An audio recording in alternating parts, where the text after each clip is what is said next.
Bienvenue à tous dans ce webinaire concernant les nouveautés Inventor 2022. Je serai accompagné de Pascal Urny, notre directeur, et de Jean-François Simon, le technico-commercial de notre société, pour répondre à vos éventuelles questions plutôt axées commerciales. Avant d'attaquer, petit rappel sur le concept des nouveautés d'Autodesk. Donc, bien sûr, dans cette présentation, nous allons aborder les principales nouveautés et améliorations d'Inventor 2022. Vous allez découvrir, entre autres, les avantages et les gains qui se cachent derrière certaines fonctions majeures de cette toute dernière version. Et puis, il est important de rappeler que cette année encore, Autodesk s'est vraiment basé sur les retours utilisateurs afin d'optimiser le logiciel. La plupart de ces outils proviennent de propositions faites au travers des forums Autodesk, notamment l'ID Station.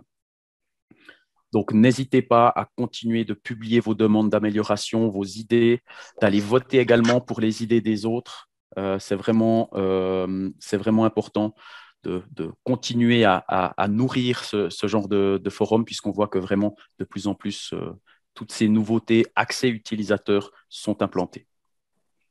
Petit rappel pour retrouver ce forum, notamment l'ID Station, vous tapez simplement sur Google Inventor IDs Forum et le premier lien qui va s'afficher est le lien du forum ID Station. N'hésitez pas aussi à nous partager vos idées. Une fois que vous avez créé vos idées sur ces forums, nous partager le lien. Et puis, on va bien sûr voter en interne chez Urny Engineering, mais on va également pouvoir les partager au travers de nos newsletters. Afin que tous nos clients puissent aller voter pour ces idées. Le sommaire de cette présentation, on va tout d'abord parler des fonctions, des nouveautés plutôt générales avec l'interface utilisateur, un lien vers Fusion 360 également. Ensuite, nous parlerons des nouveautés qui concernent les pièces ainsi que les assemblages et nous finirons par les nouveautés concernant la mise en plan. Tout d'abord, l'interface utilisateur. L'interface utilisateur qui a été optimisée. Alors, certaines fonctions, peut-être vous les avez déjà testées, vous les connaissez peut-être déjà en mode aperçu, comme par exemple le thème sombre. Le thème sombre qui est sorti en 2021, dans la version 2021 d'Inventor en aperçu, en tant qu'aperçu.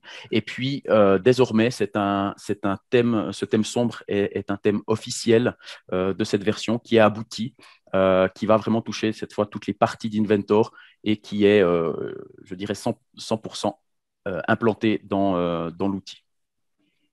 Avec ce thème sombre, quelques fonctionnalités que vous avez peut-être déjà pu tester aussi dans la version 2021, notamment la notion d'arêtes, les couleurs des arêtes. Alors, bien sûr, la possibilité de donner des arêtes par rapport à la couleur de la pièce, par rapport à une couleur fixe, toutes les arêtes en noir, par exemple, mais également des arêtes qui contrastent avec l'arrière-plan. Et à ce moment-là, toutes les arêtes qui représentent le contour de la pièce vont être en contraste avec l'arrière-plan, que ce soit un arrière-plan foncé ou clair, ou à l'inverse, avoir un contraste avec la pièce elle-même. Donc, toutes les arêtes internes auront cette apparence contrastée.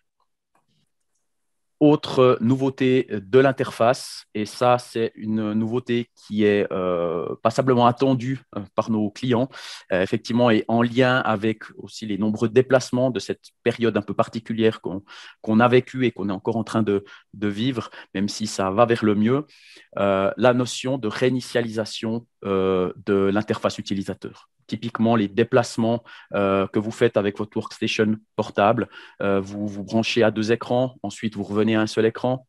Peut-être que chez vous, vous avez un deuxième écran, mais qui est de l'autre côté, disposé différemment. Voilà. Pour éviter d'avoir des fenêtres qui disparaissent, qui peut malheureusement arriver, désormais, un petit bouton est présent pour réinitialiser la position de toutes les fenêtres, ce qui vous évite les problèmes que certains d'entre vous ont pu connaître. Également, toujours dans l'interface, le panneau de propriété qui est détachable. Donc, le panneau de propriété qui est un espace possédant certains outils liés à des fonctions dans Inventor. Désormais, ce dernier est détachable, rattachable à souhait pour pouvoir encore plus personnaliser son interface. Autre simplification ou amélioration qui a été réalisée au niveau du formatage de texte. Le formatage de texte a été amélioré dans le sens où certaines listes déroulantes ont été fusionnées.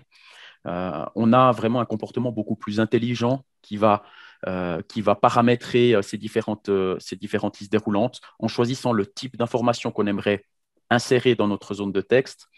Automatiquement, on a une notion de source et de propriété qui va être modifiée, que ce soit des propriétés standards, personnalisées, des propriétés physiques également. Et voilà, une optimisation qui a été réalisée à ce niveau-là. Et puis, pour terminer, une option qui permet de mettre à jour automatiquement les documents de référence au niveau du visuel. Alors, un exemple concret, vous avez un assemblage, vous ouvrez ou vous éditez une des pièces de l'assemblage et cette pièce, vous allez peut-être lui appliquer une apparence de remplacement. Vous allez mettre cette pièce dans une autre couleur. Grâce à cette option, vous pouvez automatiquement demander à Inventor de automatiquement mettre à jour cette apparence dans l'assemblage, dans le fichier parent, ou alors le faire manuellement comme on a l'habitude de le faire. Autre nouveauté, un lien vers Fusion. Donc là, on a une notion d'interopérabilité, de collaboration avec Fusion 360 qui a été optimisée. Concrètement, on va pouvoir, uniquement pour les pièces, actuellement, ce n'est pas encore disponible pour les assemblages, mais avec les pièces, vous avez un bouton qui vous permet d'envoyer ce fichier vers Fusion Team. Fusion Team, c'est un espace de stockage cloud qui va directement interagir avec Fusion 360. Grâce à cet outil, vous allez pouvoir, au travers de l'interface Inventor, pouvoir choisir l'équipe, le projet, et puis envoyer directement ces données sans passer par le Desktop Connector. Le Desktop Connector, pour ceux qui ne connaissent pas cet outil, c'est l'équivalent de Dropbox ou de OneDrive, mais version Autodesk. Donc, ce Desktop Connector est toujours requis pour envoyer des assemblages vers Fusion Team. Les nouvelles fonctions de congé. Donc, c'est un outil, bien sûr, existant depuis bien longtemps, la fonction congé. Désormais, cette fonction congé a été splittée en 3 parties distinctes afin de simplifier vraiment son utilisation. Pour ceci, voilà comment ça se passe. Donc, 3 boutons différents dans l'interface Inventor, dans la barre d'outils. Tout d'abord, les congés d'arrêt. Les congés d'arrêt, fonction que vous connaissez, qui fonctionne toujours de la même manière, mais dont l'interface a été vraiment modernisée. C'est beaucoup plus facile de s'y retrouver puisque le nombre de boutons, le nombre de fonctions est limité par rapport à la version précédente, aux versions précédentes où tout était réuni en une seule fonction. Donc, pour les congés d'arrêt, vous retrouvez vraiment tous les éléments que vous connaissiez au préalable. Il en va de même pour les congés de face. Les congés de face, c'est aussi une fonction séparée qui a été également modernisée et finalement qui va vous permettre d'être beaucoup plus efficace et de faire vos congés de face beaucoup plus rapidement. Le même discours pour les congés complets. La fonction de congé complet a subi les mêmes transformations et est vraiment beaucoup plus simple à utiliser. C'est beaucoup plus clair aussi au niveau de son interface.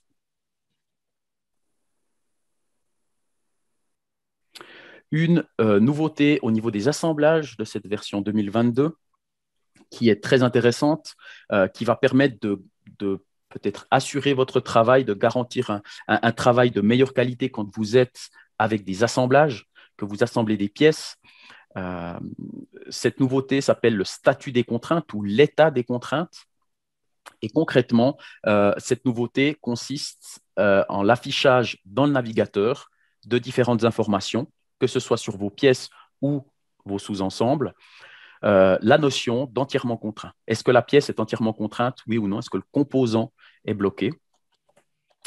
Une notion également de sous-contrainte, ça veut dire que les éléments sont encore mobiles.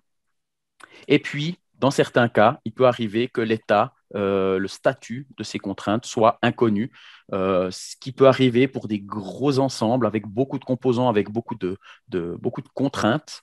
Euh, Parfois, une simple reconstruction de l'assemblage dans Inventor suffit à corriger ce problème de contraintes inconnues, d'état inconnu.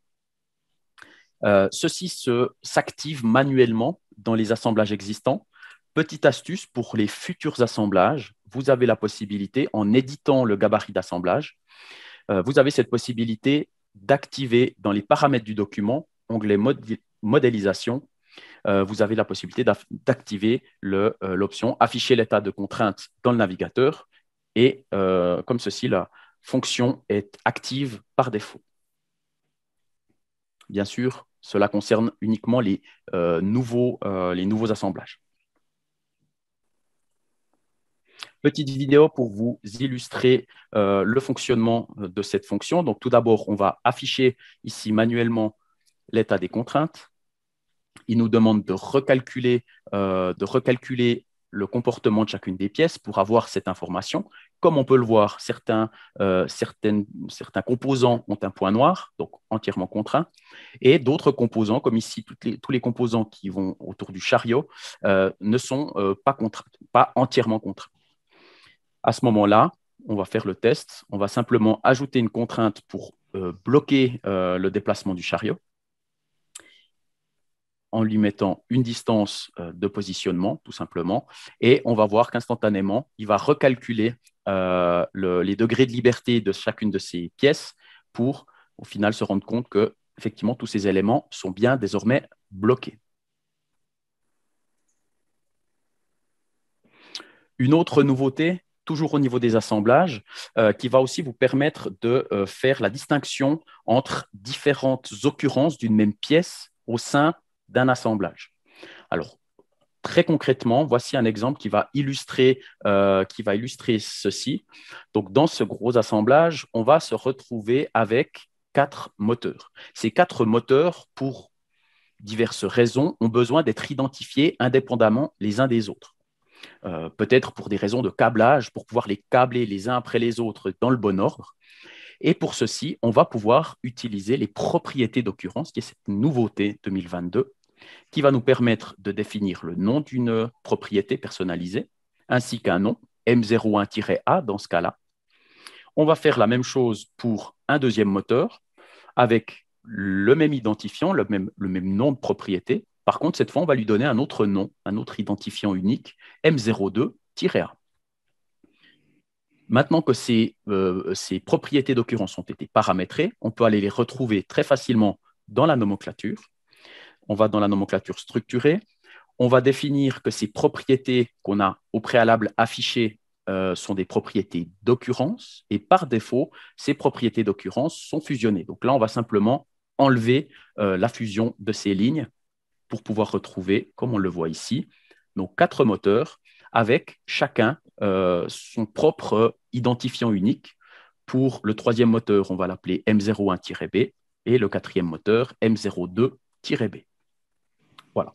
Et bien sûr, automatiquement, c'est des informations qui peuvent être reprises dans une liste de pièces, par exemple, moyennant l'affichage de la colonne adaptée, et puis également repérer au travers d'un simple repère, comme vous avez l'habitude d'en créer. Et ceci, au travers d'une mise en plan, vous permettra de différencier ces différents composants, même si au final, il s'agit du même composant qui est inséré 4 fois, mais dont chacun est identifié de manière unique. Encore une fois, pour une question de programmation, de câblage, etc., ça peut être extrêmement intéressant d'avoir cette distinction-là.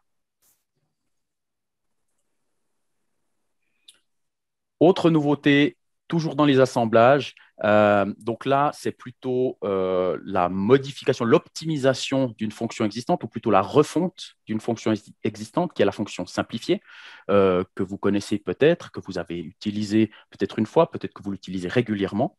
L'idée est de simplifier tout simplement un assemblage afin de l'envoyer peut-être à un fournisseur, un sous-traitant, un client, en essayant de limiter la quantité de détails que cet ensemble contient.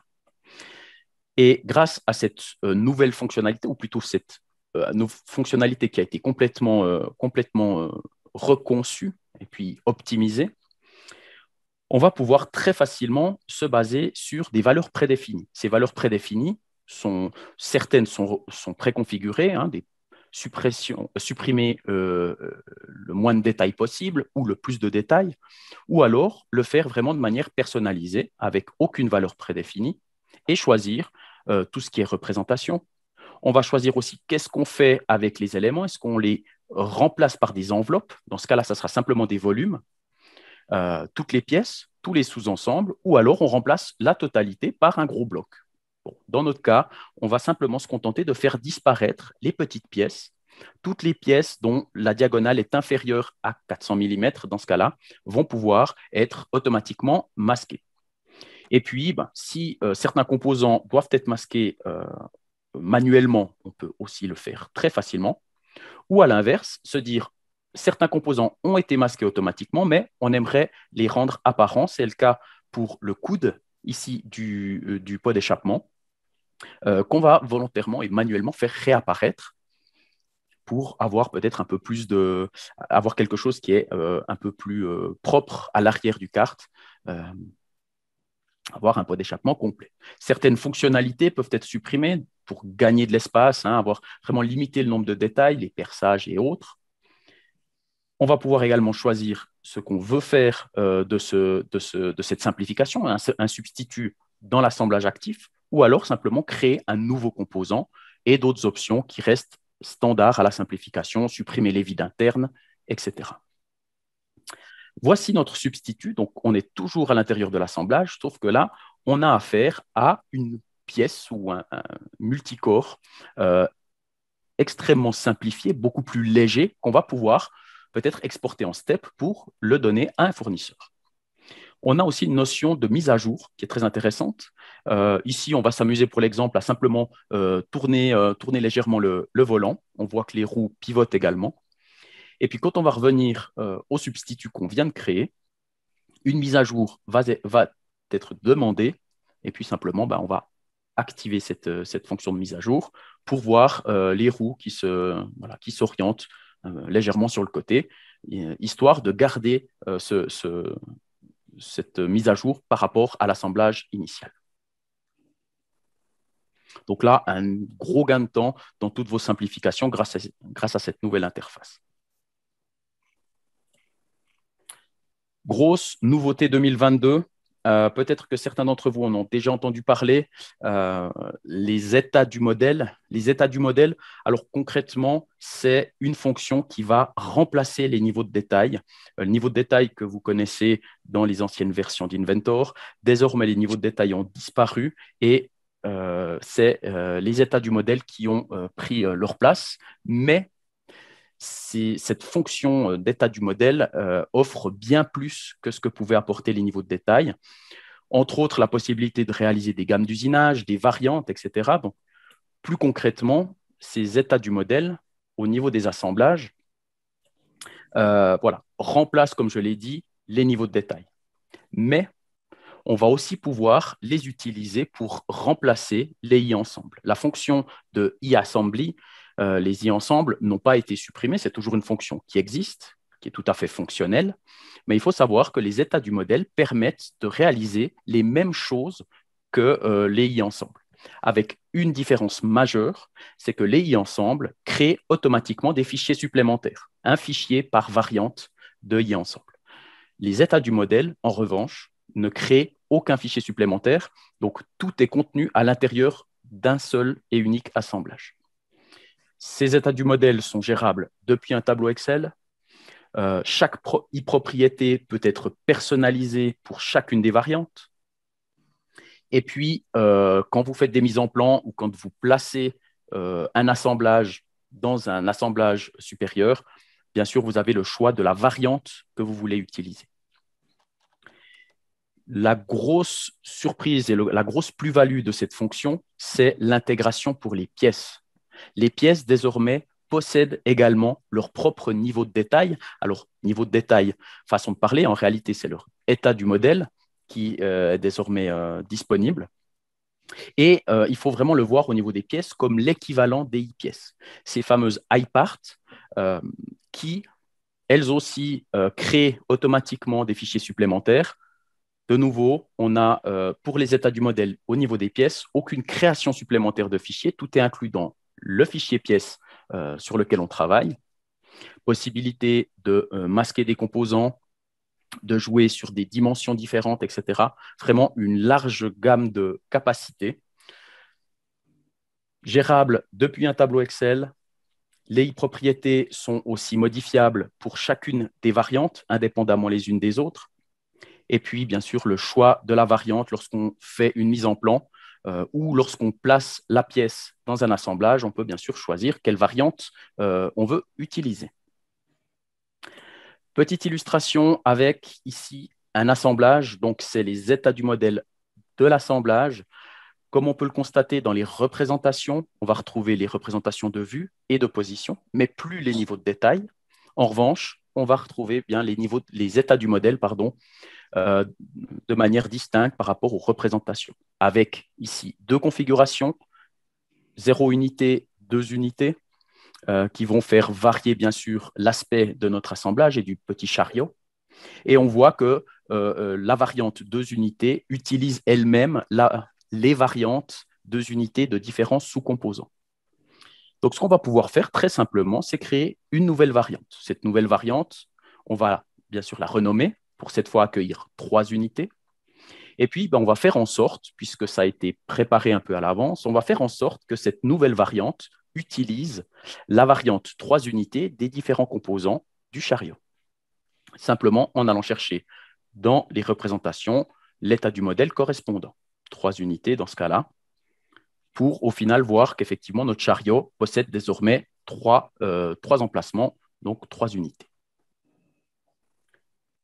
Autre possibilité, rajouter une nouvelle variante au travers d'un tableau Excel. Donc ici, simplement, toujours avec le clic droit, modifier via une feuille de calcul, ce qui nous ouvre automatiquement Excel.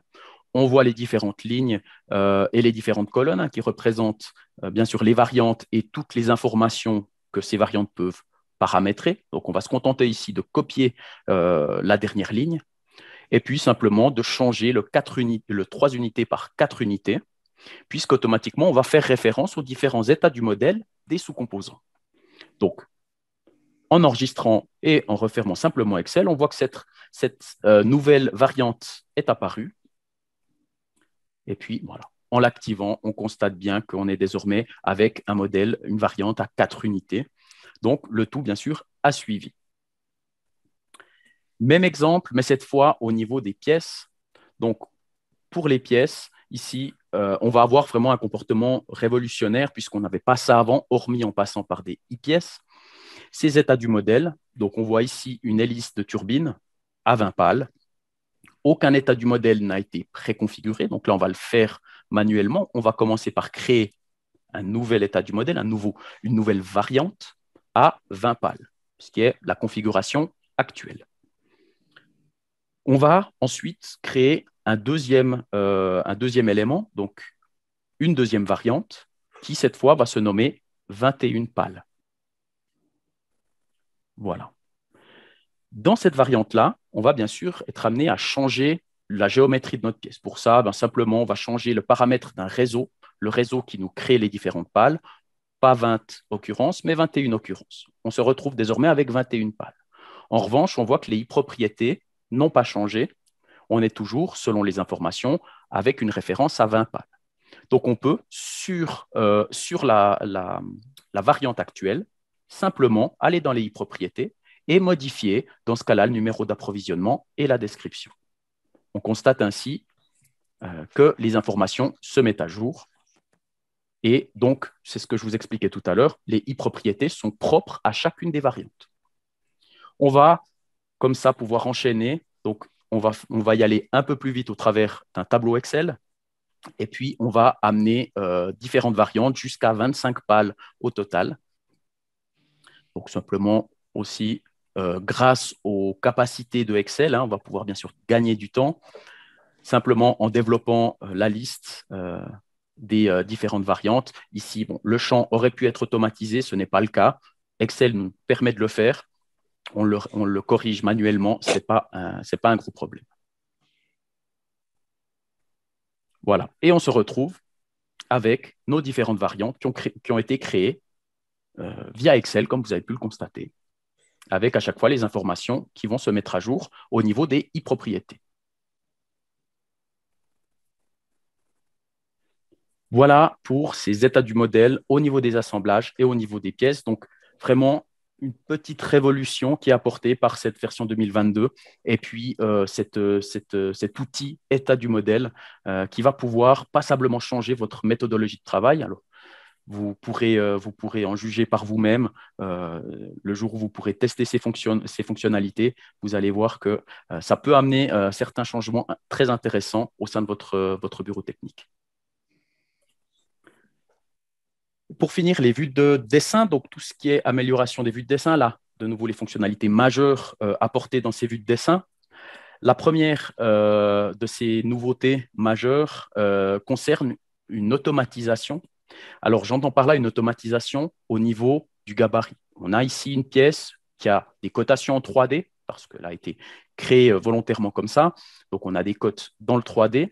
Et puis, plutôt que de directement partir dans la mise en plan de cette pièce, on va pouvoir utiliser un gabarit de pièce qui est préconfiguré. Alors, c'est ce qu'on voit ici, un dessin qui possède déjà des vues cotées en l'occurrence, mais qui sont déjà placées, il y a déjà des annotations, des zones de texte, etc. Et en fait, ce dessin, ce n'est pas n'importe quel dessin, c'est un gabarit de dessin. Ce qui va nous permettre, en créant un nouveau fichier, de partir directement sur ce gabarit de dessin. En créant un nouveau dessin à partir de ce gabarit, il va automatiquement nous demander quel fichier on souhaite mettre en plan. Et en 2 clics, on va se retrouver avec un dessin dont les vues sont déjà créées et qui correspondent bien sûr à la pièce qui a été sélectionnée. Alors bien sûr, certaines annotations peuvent être ajoutées, vous pouvez rajouter des codes également. Là, on a une annotation 3D, donc les codes sont reprises automatiquement de la pièce.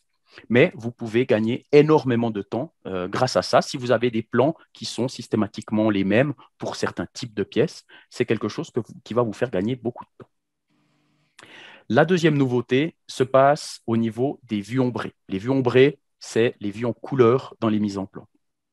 Ces vues ombrées ont de temps en temps amené certains problèmes pour certains clients qui effectivement constataient une différence d'apparence entre le 3D et le 2D. Et désormais, sachez que c'est fini. Ce problème ne se produira plus car depuis la 2022, vous allez pouvoir retrouver dans votre 3D, dans vos vues ombrées, exactement la même apparence que dans les vues 3D. C'est ce qu'on voit ici. On a simplement changé l'éclairage. Autre possibilité, alors si on va changer l'apparence d'une pièce, on va pouvoir se rendre compte que c'est exactement la même apparence qui va venir s'afficher dans la vue ombrée. Voilà. Ici, on va remettre une apparence peut-être un peu plus claire pour bien constater ce comportement.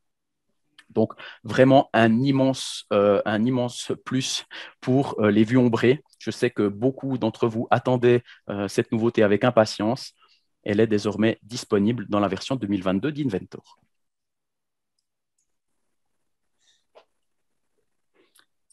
Petit résumé des points clés de cette version 2022 avec les avantages que ces différentes nouveautés peuvent vous apporter. On va retrouver une interface modernisée, ce qui va vous permettre d'être plus efficace dans votre travail au quotidien. Bien sûr, les fonctions qui ont été simplifiées. Là aussi, c'est un gain de temps qui va être apporté grâce à ça, puisque basé sur votre expérience, Autodesk vraiment met l'accent sur qu'est-ce qui vous arrange, qu'est-ce qui vous arrangerait si vous deviez recréer certaines fonctions. Eh bien, grâce à ces retours de clients dont vous faites peut-être partie, voilà, ils ont pu vraiment optimiser ces différentes fonctions. La création et la gestion des assemblages qui est optimisée également, notamment avec l'information des états de contrainte. Est-ce qu'un composant est entièrement bloqué ou non? Ce qui vous permet de rendre un meilleur travail avec des composants qui sont tous sécurisés. Aucun risque de déplacer sans faire exprès un composant, et auquel cas un assemblage ne pourrait éventuellement plus se monter ou des pièces sont montées au mauvais endroit. ça peut arriver. Nouvelle gestion des variantes avec ces états du modèle, que ce soit pour les pièces ou les ensembles. Alors, comme je vous le disais, bien sûr, ça peut amener chez beaucoup d'entre vous une nouvelle méthodologie de travail, ne serait-ce que la gestion des variantes ou des gammes d'usinage. Je sais que beaucoup d'entre vous sont intéressés par ce genre de choses, le font peut-être de manière un peu détournée actuellement, notamment avec des pièces dérivées ou éventuellement avec des pièces aussi. Désormais, ce genre de choses est gérable au travers des états du modèle. Les vues de dessin qui ont été améliorées, qui ont été automatisées aussi pour tout ce qui est création de dessin, comme vous avez pu le voir, à partir d'un gabarit préconfiguré.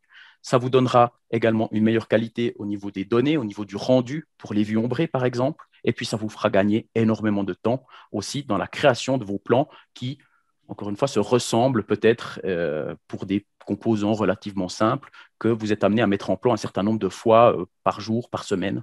Voilà.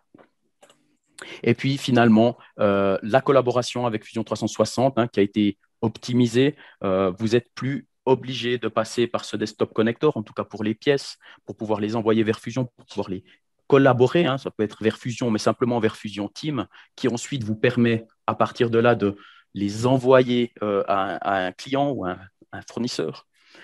Voilà. Donc, beaucoup d'améliorations, des points clés ici qui ont été résumés, qui amène finalement beaucoup d'optimisation avec cette version 2022.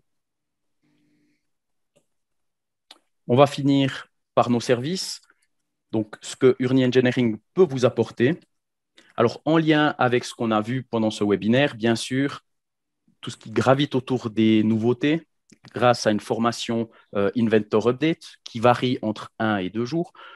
Tout dépend du saut que vous faites. Quand vous allez passer à la version 2022, si vous venez de la version 2014, par exemple, c'est clair que ça fait un énorme saut, beaucoup de nouveautés à rattraper. Dans ce cas-là, on préconisera plutôt 2 jours. Si le saut est plus petit, peut-être qu'un jour suffira. On s'adapte aussi à votre domaine d'activité, selon aussi les fonctionnalités qui vous intéressent.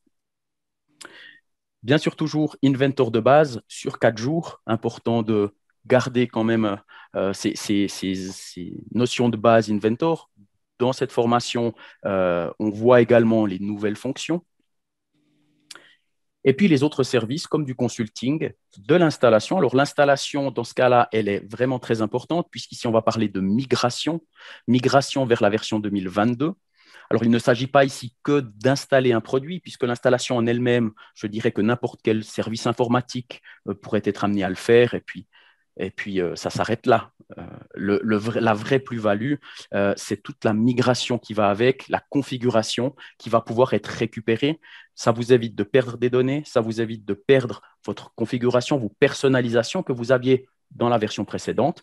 Donc, ça vous permet de partir vraiment sur des bonnes bases, des bases solides avec cette version 2022. Donc, encore une fois, on insiste pour vraiment que vous fassiez appel à nos services pour ces étapes de migration.